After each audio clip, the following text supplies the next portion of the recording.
Good morning student. Today we are going to start new exercise of math, that is exercise 11.6.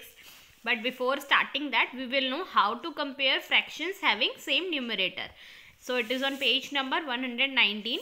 सबसे पहले हम जानेंगे कि वो फ्रैक्शन जिनके न्यूमरेटर सेम है उन्हें हम कैसे कंपेयर करेंगे, यानी उनमें कैसे पता लगाएंगे कौन सा फ्रैक्शन बड़ा है और कौन सा छोटा. सो स्टूडेंट उसके लिए यहाँ पर एक एग्जाम्पल के थ्रू मैं आपको समझाना चाहूँगी. यहाँ हमने कुछ इक्वल स्ट्रिप्स लिए हैं, यानी कुछ पतली पतली स्ट्रिप्स हैं जिनको हमने डिफरेंट पार्ट में डिवाइड किया है. ये सेम लेंथ की हैं, यानी ये सेम लंबाई है इनकी, लेकिन इनको डिफरेंट पार्ट्स में डिवाइड किया गया है. फॉर एग्जाम्पल फर्स्ट वाली जो है इसको दो इक्वल हाफ में डिवाइड किया गया है, तो इसकी फ्रैक्शन क्या बनी 1/2, यानी टोटल नंबर होते हैं ना वो नीचे आते हैं और उसमें से जितना शेडेड पोर्शन है, कितना शेड किया है मैंने 1 पार्ट, तो वो ऊपर आता है, यानी 1/2 ये फ्रैक्शन बनी. सिमिलरली सेकंड वन में 3 पार्ट में डिवाइड किया गया तो और शेडेड कितना है 1 पार्ट ओनली, तो इसका फ्रैक्शन बना 1/3. टोटल नंबर ऑफ जितना भी होता है वो नीचे आता है और जिसमें से शेडेड पोर्शन जो होता है वो ऊपर आता है, तो 1/3. Similarly in the next one 4 parts में डिवाइड किया और उसमें से 1 पार्ट शेडेड है तो 1/4 ये फ्रैक्शन बनी. And in the last one 5 parts में डिवाइड किया और 1/5 बनी. अब स्टूडेंट अगर इन्हीं नंबर को हमें कंपेयर करना है 1/2, 1/3, 1/4 एंड 1/5 को, तो हम कैसे कंपेयर करेंगे. देखिए जो 1/2 वाला है उसको क्या मिला है, उसको ज़्यादा पार्ट्स मिले हैं, क्योंकि एक फॉर एग्जाम्पल अगर एक पिज़्ज़ा में से मैं 2 बच्चों को शेयर कर रही हूँ तो उनको बड़े बड़े 2 पार्ट्स मिलेंगे. और वही अगर उसी एक पिज़्ज़ा में से मैं 4 बच्चों को वो शेयर करके देती हूँ तो उन 4 बच्चों को क्या मिलेगा, छोटे छोटे पार्ट्स मिलेंगे, क्योंकि वो 4 जगह डिवाइड हो गया और यहाँ पर सिर्फ 2 जगह डिवाइड हुआ था.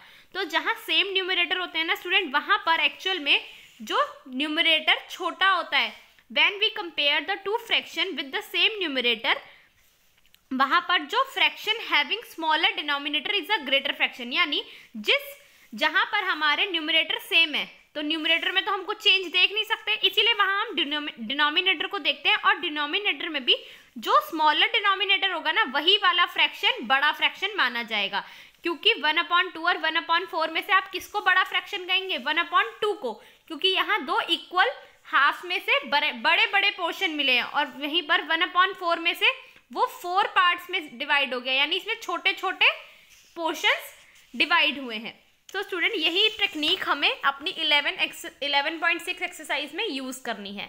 In this exercise you have to compare and put the sign of greater than, less than और equal to. तो फर्स्ट वन है हमारा 2/7 एंड 2/9. अब देखिए 2/7 और 2/9 में न्यूमरेटर सेम है तो वहाँ कुछ नहीं देखना, सीधा डिनोमिनेटर पे देखिए. डिनोमिनेटर यहाँ 7 है और यहाँ 9 है.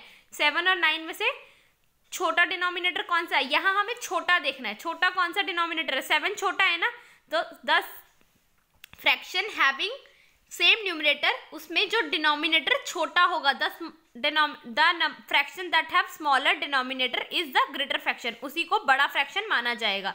यानी 2/7 में डिनोमिनेटर छोटा है ना, तो इसका मतलब 2/7 वाली फ्रैक्शन क्या है, बड़ी है.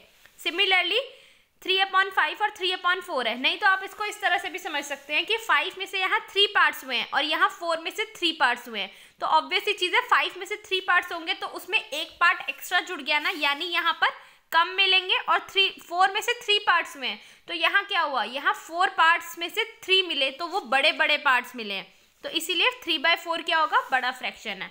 Similarly in the next one 4/7 and 4/5, यहाँ 4/7 और 4/5 में से 5 जो है वो डिनोमिनेटर छोटा है तो इसी की तरफ ग्रेटर देन का साइन लग जाएगा.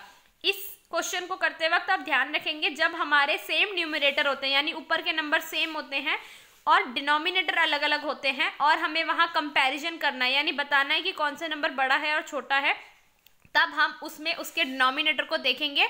डिनोमिनेटर यानी नीचे वाली संख्या में जो संख्या छोटी होगी वही वाला फ्रैक्शन बड़ा फ्रैक्शन माना जाएगा. अब डी पार्ट में देखिए 8/9 और 8/9, यहाँ सेम फ्रैक्शन है तो हम यहाँ बीच में कौन सा साइन लगाएंगे, इक्वल टू, क्योंकि ये दोनों ही बिल्कुल बराबर हैं. Similarly in the next one यहाँ 7/11 और 7/8 है. 7/11 और 7/8 में से छोटा फ्रैक्शन, छोटा डिनोमिनेटर कौन सा है, 8 छोटा है या 11 छोटा है, 8 छोटा है ना, इसका मतलब 7/8 वाली फ्रैक्शन बड़ी फ्रैक्शन है. अपोजिट रूल फॉलो हो रहा है यहाँ पर. यहाँ पर 5/8 और 5/9 में कौन सा डिनोमिनेटर छोटा है? न्यूमिनेटर को नहीं देखना, सिर्फ डिनोमिनेटर को देखिए। 8 छोटा डिनोमिनेटर है ना, इसका मतलब यही वाली फ्रैक्शन बड़ी फ्रैक्शन है। Similarly in the next one 1/8 और 1/10, यानी यहाँ 8 में से 1 पार्ट शेडेड है और यहाँ 10 में से 1 पार्ट शेडेड है, तो 8 वाला क्या होगा? बड़ा होगा, क्योंकि 8 में से 1 है और जहाँ 10 में से 1 पार्ट शेडेड किया यानी 10 हमने पार्ट में डिवाइड किया, यानी ज्यादा डिवीजन हो गई ना। जितना ज्यादा डिवीजन होगा उतने ही छोटे छोटे पार्ट्स हो जाते हैं वो। And in the next one H part में क्या है? 1/15 एंड 1/15, ये दोनों ही क्या है? इक्वल टू है। सो स्टूडेंट, अब इसका क्वेश्चन नंबर 2 देख लेते हैं। यहाँ हमें फ्रैक्शंस को असेंडिंग ऑर्डर में अरेंज करना है। पहला फ्रैक्शन आपको दिया हुआ है 3/8, 3/10, 3/5 एंड 3/4। न्यूमरेटर सारे 3 हैं, सेम है, तो अब हमें सिर्फ डिनोमिनेटर को देखना है और इसे असेंडिंग ऑर्डर में हम कैसे लगाएंगे? देखिए, सबसे छोटे जनरली हम क्या करते हैं, जब हमारे डिनोमिनेटर सेम होते हैं तो हम क्या करते हैं? न्यूमरेटर को देखते हैं, जो न्यूमरेटर सबसे छोटा होता है असेंडिंग में सबसे पहले वो आता है, फिर उससे बड़ा, फिर उससे बड़ा और लास्ट में सबसे बड़ा, यानी छोटे से बड़े की तरफ जाते हैं। यहाँ हम उसका अपोजिट कर देंगे। सबसे पहले हम वो फ्रैक्शन लेंगे जिसका डिनोमिनेटर बड़ा है। 3/10 में सबसे बड़ा देखिए 8, 10, 5 और 4, सबसे बड़ा डिनोमिनेटर कौन सा है? 10 वाला ना, तो 3/10 ले लेंगे। उसके बाद उससे छोटा 3/8 और उसके बाद उससे छोटा क्या है? 3/5 और लास्ट में 3/4। यानी यहाँ पर जब हम सेम न्यूमरेटर वाले फ्रैक्शंस की कंपैरिजन कर रहे हैं या उन्हें असेंडिंग और डिसेंडिंग ऑर्डर में लगा रहे हैं, तो हम क्या देखेंगे? असेंडिंग ऑर्डर में लगाते वक्त सबसे बड़े डिनोमिनेटर वाला फ्रैक्शन सबसे पहले आएगा, फिर उससे छोटे डिनोमिनेटर वाला, फिर उससे छोटे और लास्ट में सबसे छोटे डिनोमिनेटर वाला फ्रैक्शन आएगा। Next one 4/9, 4/15, 4/7, 4/5। सबसे बड़ा डिनोमिनेटर देखिए कौन सा है? 15, तो सबसे पहले 4/15 आ जाएगा। उससे छोटा कौन सा आएगा? 4/9, तो 4/9, then 4/7 and then 4/5। Similarly in the next one 8/18 दिया, 8/15, 8/10, 8/12 एंड 8/19। इसको असेंडिंग ऑर्डर में लगाना है स्टूडेंट। सबसे पहले बड़ा डिनोमिनेटर देखिए, सबसे बड़ा डिनोमिनेटर क्या है? 18, 15, 10, 12, 19 में से 19 सबसे बड़ा है, तो 19 वाला 8/19 सबसे पहले, फिर उससे छोटा 8/18 आ जाएगा, उससे छोटा 8/15, फिर 8/12 और